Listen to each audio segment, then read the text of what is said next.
Day 16, and what a great start I've seen, with APC candidates all around me going full steam, taking action to chase their dreams. As promised, this week is all about the case study, and if you haven't already actioned yesterday's items, please do so, as this will all tie together. The mind mapping process work, it's great and allows you to go beyond.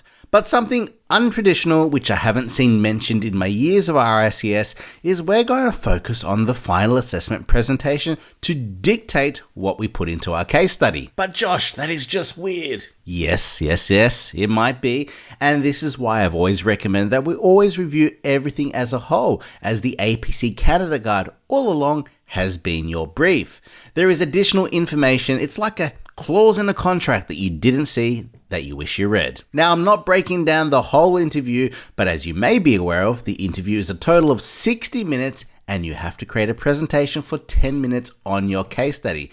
This is what we want to use. Now, clear within your candidate guide, it does mention that you will give a 10-minute presentation to the assessment panel on any aspect of your case study.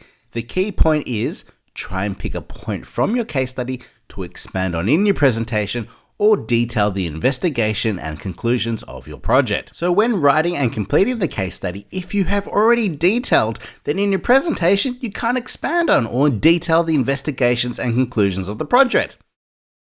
The key here is the assessors want more information, not for you to just present exactly what is written, but for you to keep the assessors engaged. So present it where they will gain more insight, where you can actually detail and expand on your case study.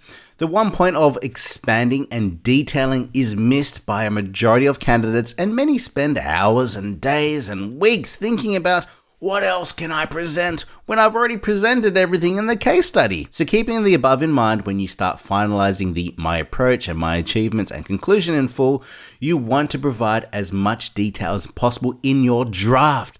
Expand on it, and then in the editing process, you will refine and highlight key things that you want to detail in your presentation, and you can then refine it down and more so you have that content for your presentation. Now, in this video, I have a bit of a FAQ for everyone, and these are questions that I repeatedly get asked, which I have to answer.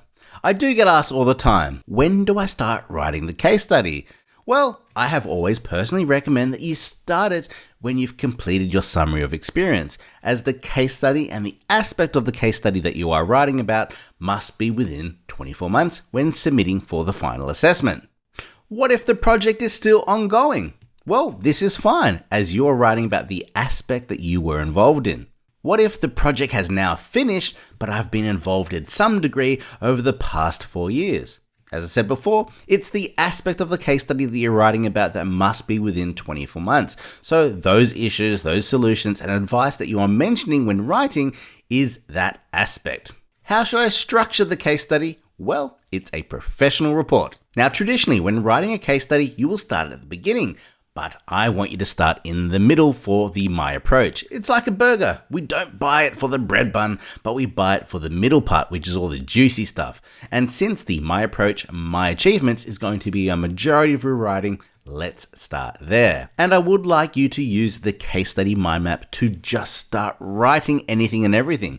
Remember, this is your draft, so it doesn't need to be perfect, but you want to put everything down, and as a preliminary measure, you could highlight or change the text color or underline on what you want to provide within your presentation and the stuff that you could expand on and detail. Remember, your counselor is going to be instrumental here, so please seek their advice, as they are a seasoned professional. They have passed and are MRICS or FRICS, and they may suggest certain key points which you want to expand on or possibly detail within your case study and or within your presentation. Now, I do want to clarify that I'm not saying to omit all details, and you choose best at what you want to include or may exclude. I want to help provide you with much more insight to help you create the best possible submission you can. Now, for this, we want to keep focused on describe the key issues or challenges of the project. I want you to explain those key issues,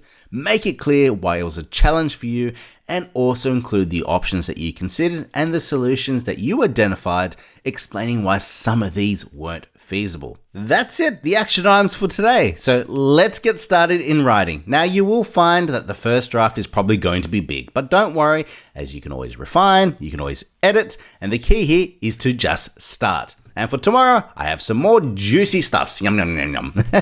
Bye for now.